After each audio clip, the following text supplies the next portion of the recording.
Bonjour à tous, nous saluons tout le monde, les blancs, les noirs, les jaunes, nous saluons le monde.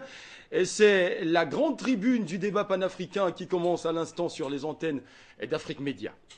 Je reviens à ma droite pour introduire Luc Michel. Bon après-midi Luc Michel. Bonjour à vous, bonjour aux panélistes, un bonjour particulier à mon ami Henriette, évidemment, qui est de cette génération panafricaniste qui a inscrit le panafricanisme dans les grandes idéologies humanistes de libération. Je salue aussi, j'ai pas l'habitude de le faire, mais vous avez vu le t-shirt que je porte, le collectif Je dis oui, qui est un collectif camerounais de jeunes et de musiciens, et qui s'est engagé dans le combat contre Boko Haram. Il y a des clips vidéo, il y a des concerts qui sont prévus. C'est une initiative évidemment qui mérite d'être soutenue.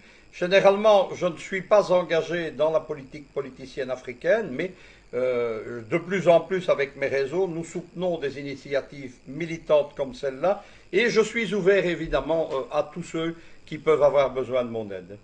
Ben voilà, l'un des sujets dont nous avons parlé vendredi et qui n'était pas, nous ne l'avons pas amené jusqu'au bout, nous n'en avons pas parlé jusqu'au bout, vous le disiez, vous le rappeliez quand nous sortions, concerne les bases militaires justement, étrangères en Afrique, Oui. Et nous en reparlons aujourd'hui. Bah, écoutez Alain Michel, j'ai pas eu le temps, parce que c'est ça un débat, tout le monde doit s'exprimer, je n'ai pas eu le temps de faire ma conclusion, mais il y a deux choses à dire. La première chose, c'est que quand on utilise les bases militaires, on parle de deux choses bien différentes. On parle des bases militaires françaises, c'est une vague finissante. C'est la fin d'un phénomène qui s'est appelé, qui est toujours la France-Afrique, mais qui est très loin dans son agonie, tout simplement parce que la France aujourd'hui, c'est devenu elle-même une colonie américaine. Les généraux français sont des généraux sous commandement de l'OTAN, sous commandement de l'Africom. La France, c'est un État qui ne suit plus la grande politique du général de Gaulle. Il y a un symbole en ce moment au large des côtes du Liban, dans le cadre de l'agression occidentale contre la Syrie, contre Bachar el-Assad. Il y a le Charles de Gaulle qui croise le seul porte-avions français. Il a été placé sous commandement d'un amiral américain, ça dit tout. Mais il y a un autre phénomène qui, par contre, est une vague montante qui est en train de submerger l'Afrique, c'est la question de la recolonisation américaine. Moi, j'appelle un chat, je n'ai pas de mots, c'est la recolonisation par les Américains de l'Afrique. Et c'est dans ce cadre qu'interviennent les autres phénomènes, c'est-à-dire les missions militaires de la Bundeswehr allemande, les troupes de l'armée espagnole qui se trouvent au Gabon avec pour cible la Guinée équatoriale, les troupes britanniques qui sont maintenant en Tunisie, en Somalie, en Libye, et également d'autres armées qu'on voit moins.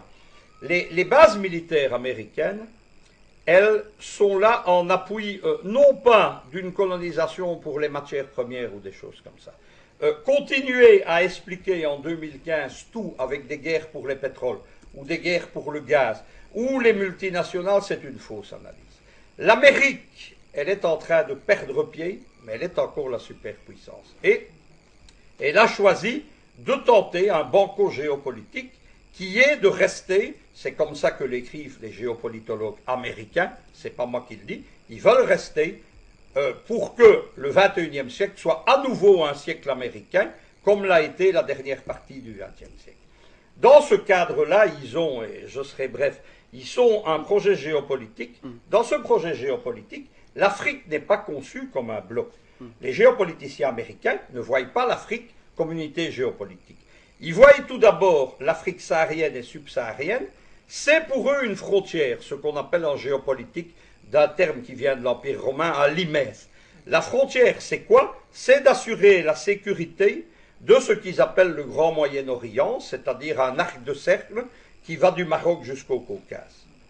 Au-delà de ça, l'Afrique, c'est un autre bloc pour eux. C'est le bloc de l'Afrique australe.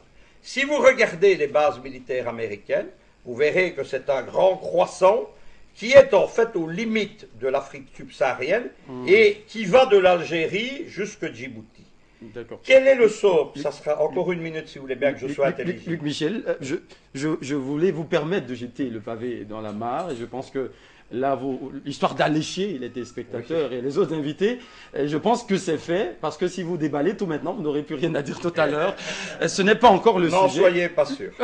D'accord, je vous fais confiance. Il y a beaucoup de choses à dire sur le sujet et vous êtes là pour ça. Merci d'être parmi nous cet après-midi encore.